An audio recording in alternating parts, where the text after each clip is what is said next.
o ju robër të Allahu Gjellu wa Ala, derisa një ditë prej ditëve, pejgamberi sallallahu alaihi wasallam, pas përfundimit të një lufte, ishte i ulur me sahabët radhiyallahu ta'ala anhum, kur ja i dërguari Allahu po e sheh një grua, e cila po e kërkon foshnjën e saj, të cilën e kishte humbur në turmën e njerëzve. Dhe derisa në një moment ajo e gjeti djalin e saj, e afroi afër gjoksit, e shtrëngoi fort, dhe pejgamberi sallallahu alaihi wasallam ju tha sahabëve radhiyallahu ta'ala anhum, atarawna an hadhihi al-mar'a tarihatan waladaha fi an-nar. A mendoni o ju vëllezër që kjo nën ka mundësi dhe ka shans që ta hudhën djalin e saj në zjarr?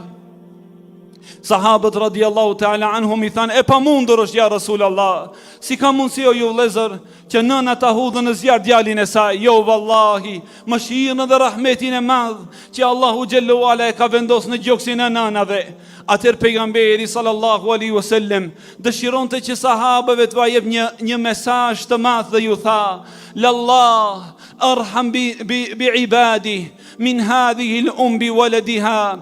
Me të vërtet Allahu është më i mëshirshëm për robërit se sa kjo nën për fëmijën e saj. Allahu Ekber. Po ju robër të Allahut, ne kemi një Zot, një Allah te bareke ve teala, i cili është më i mëshirshëm për ne se sa nënat për fëmijët e tyre. Andaj o ju robër të Allahut, Allahu te bareke ve teala gëzohet në momentin kur robërit i kthehen atij Xhellu wa Ala.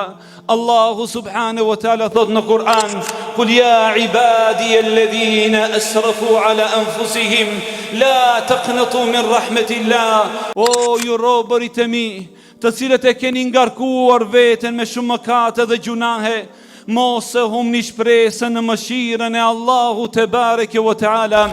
Inna Allaha yaghfiru dhunuba jami'a. Se me të vërtet Allahu Gjellu Ala i falen të gjitha mëkatet. Innahu huwal ghafurur rahim. Allahu është mëkatfalësi dhe mëshiruesi te bareke ve teala. Pra Allahu Gjellu Ala po në thërret në përmjet këtij ajetit. Ne që kemi bërë shumë mëkate dhe gjunahe, bile edhe kemi ngarku veten me mëkate, me vite dhe me vite kemi ik larg Allahu Gjellu Ala. Allahu subhanahu wa taala po në thërret, e jeni ktheuni tek dera e Allahu Gjellu Ala, se me të vërtet Allahu te bareke ve teala është mëshirues dhe mëkatfalës te bareke ve teala.